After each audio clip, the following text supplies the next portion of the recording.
Has Dearborn, Michigan become a de facto no-go zone in America where Sharia blasphemy laws against Christian proselytizing must be followed?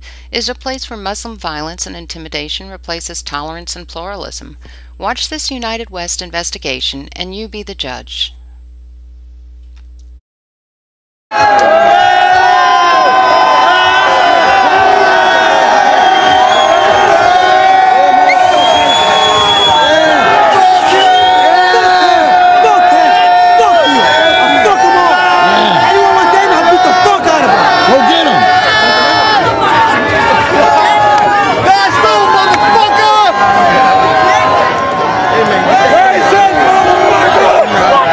Touch her, it's gonna be. You do not touch. You do not touch. Guys. Come on.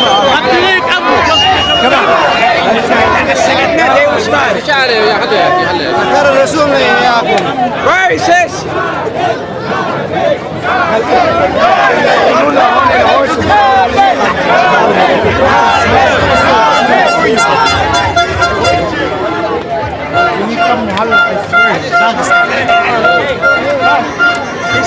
These faggots are taking for my ear.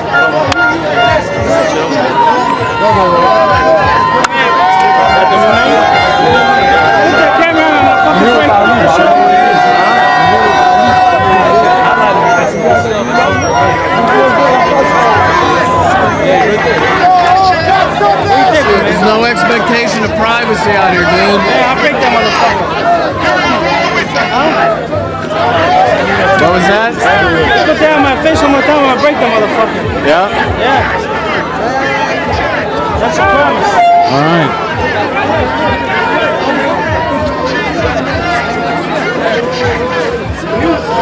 Let's go, man. Go, get that camera out of my face.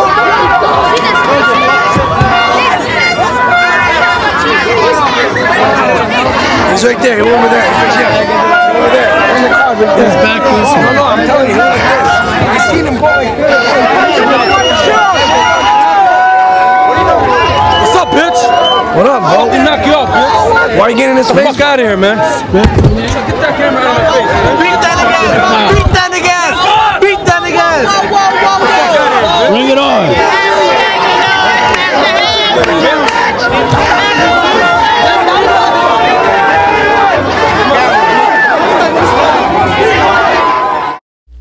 At the sentencing phase of the trial, despite the video evidence of the assault, Mohammed Bazi pled not guilty, demanding a jury trial.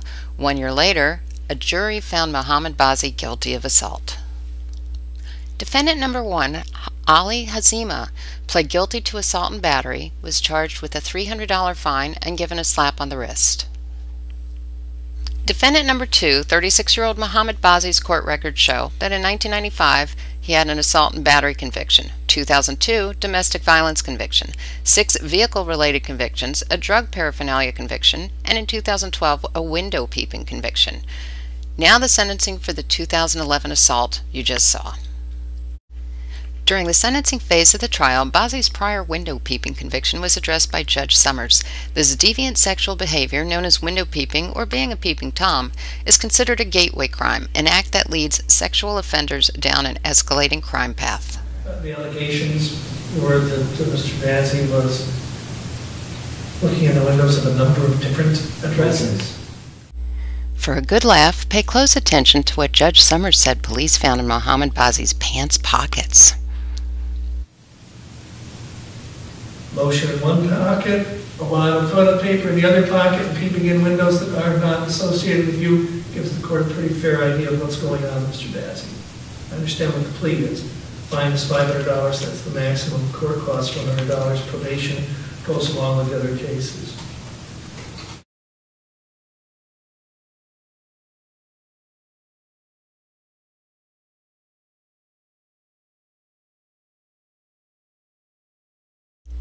Mohammed Bazi was found guilty of assault by a jury of his peers. Judge Summers hands down his sentencing. It's a $500 fine, $200 court costs. Probation is 24 months, reporting as directed. The oversight fee is a standard $25 per month. In this case, it's 4 days jail. This can be served on weekends for their 48-hour time periods. Probation, as I indicated, is 24 months reporting this directive. There's an additional 3 days on the alternative workforce program at a cost of $20 per day. Again, Wayne County Sheriff Deputy Turfy refused to investigate at the 2011 Arab Festival. Captain Pradell and Deputy Chief Richardson refused to investigate the assault and battery for over 30 days, possibly covering for Bazzi and Hazima. In frustration with Wayne County Sheriff's Department's endless deception and inaction, I sent Corporal James Isaac of the Dearborn Police Department the video of the attack. Corporal Isaacs identified Bazzi and Hazima within 48 hours and had warrants issued immediately thereafter. I pursued this case for over a year because the Wayne County Sheriff's Department and City of Dearborn are corrupted by not defending the First Amendment rights of non-Muslims. There's a long train of abuses going back to 2009, making Dearborn, Michigan the first emerging no-go zone in the United States.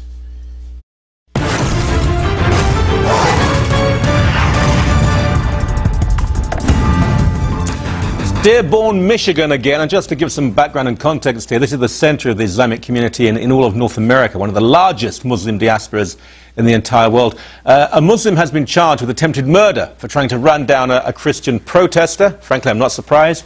Tom Trento is president of the United West, an organization that monitors Islamic extremism. So welcome back to the show. Now, I'm not surprised this happened. I'm rather surprised that anyone's actually been charged. Michael, it's amazing what's going on in Dearborn, Michigan, which is the new no-go zone for Sharia-compliant Islam. No Americans allowed in Dearborn unless you follow their rules. Crazy stuff developing, and we got a lot of information for you today. Yeah, let's have it. Well, on June 15th of this year, people have seen the American Muslim stoning Christians video that we put out. And I think it's over 1 million hits, and we are inundated with anger from America, from around the world. Michael, every single country, 200 countries, somebody in every single country has watched that video. That was June 15th. It was filmed 2012. On June 17th, Father's Day, at the Islamic Center of America in Dearborn, the largest mosque in the country on Ford Road, that same small group of Christian missionaries, street preachers, provocateurs, if you will, went to the mosque on Sunday, Father's Day, to preach a Father's Day sermon. They were standing outside. People came out of the mosque yelling and screaming at them, and they were on public property, but they weren't in the Wayne County area of jurisdiction. They were in the Dearborn Police Department jurisdiction. All of a sudden, a Muslim by the name of Mohammed, no less, jumps in an SUV, comes flying over the grass, over the hill, over the curb, directly at 9 of the Christians assembled with that Reuben Israel gentleman in the middle. Yeah. And they had to literally jump away. They were missed by inches. Thank God the police were watching all of this. They have it on their video cams. They cornered the Mohammed in the SUV, threw him against the car.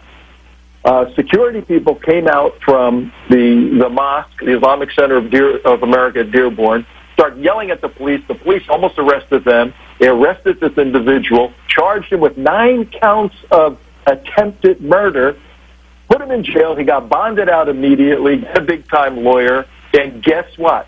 Not a peep out of any of the mainstream media on the attempted murder of 9 people in Dearborn, Michigan on June 17th. Now, you know, Tom, now that does not surprise me at all. We know, particularly within Michigan, Detroit in particular, the media has been terrified of saying anything. But what surprises me, and I'm relieved, the police actually pressed charges. I'm not sure if we have the video that we can play, but we showed it in its entirety just the other day of what you mentioned, of Christians being stoned, of being attacked. I mean, there was blood.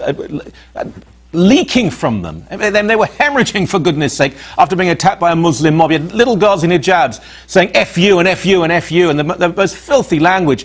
And the police, if anything, protected the Muslims and refused to give any sort of protection in any way, moral or physical, to the Christians who were merely there peacefully saying, this is our point of view. Yeah, and you're 100% right, but there's a very important distinction for your viewers that's critical. We have two law enforcement jurisdictions in play in Dearborn. One is the sheriff that handles the county, Wayne County, right, and the other is the police department of Dearborn. Dearborn Police performed admirably. They weren't involved on the 15th at the Arab Fest, June 15th. The sheriff's department, they're the ones who dropped the ball, and I'm sure there's going to be a lawsuit. But on the 17th, it was the jurisdiction of the Dearborn Police, and all of our reports, and we have some good sources. That's a large mosque. We develop sources even within mosques, by the way, Michael. And the PD, the police department, deserves a credit for doing the right thing, and they were there to protect these preachers. So they're the good guys. The Wayne County Sheriff people are the bad people in this situation. This is really interesting to hear, because I was down in Dearborn at a conference with Pam Geller and Robert Spence and various other people.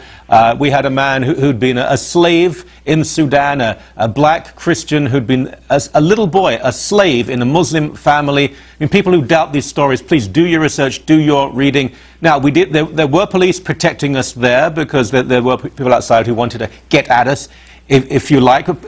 I know this is very difficult for North Americans, Canadians in particular, to embrace, because they want to think the best, as I do.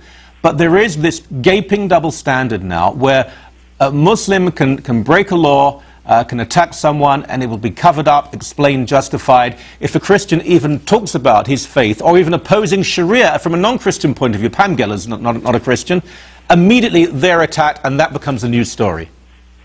Yeah, that's right. You were at Pam Geller's event, Pamela Geller's event in Dearborn, and I saw a video on the clashes there. But it all goes back to Sharia, the path, Islamic jurisprudence.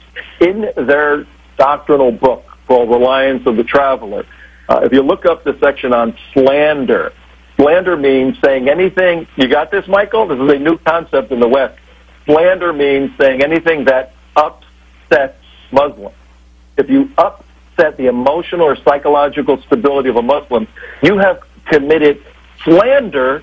And go look at the penalty for slander. You see, there's a new dynamic in play, and it all goes back to Muslims are absolutely convinced of the superiority of their culture, Islam, but they're obsessed with their inferiority of convincing anybody else about the superiority of their culture. Islam's a disaster. Where it takes place is a disaster. There's good Muslims within Islam that are trying to get out of it, and folks like myself and others and you are trying to stand by that. But Dearborn is a red line event, a historic event in the West. The jihad, the physical jihad, has come to America. Okay. Just before we go, one technical point. Attempted murder of 9 people. He's out now. You always take into account the risk of flight. There's a very good chance, in fact, it has to be, that this man has connections in other parts of the world. He may well have a second passport. He may have dual citizenship. I would have thought he's not the sort of person, and he's very likely to repeat the offence if angered. I would have thought he's not the sort of person who should be released on bond or in any other way.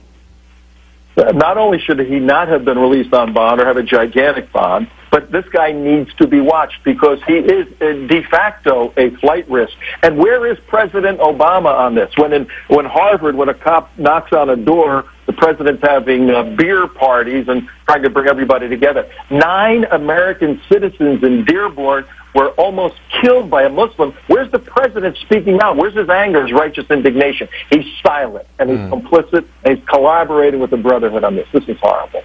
We'll have you back on the show, sir. I promise you, and I promise the viewers that we'll have you back on the show. Thank you very much. Thanks, Michael. Have a great day. This United West investigation makes it very clear. In conclusion, Dearborn, Michigan is America's first Sharia-compliant city where non-Muslims may have lost their freedom of speech.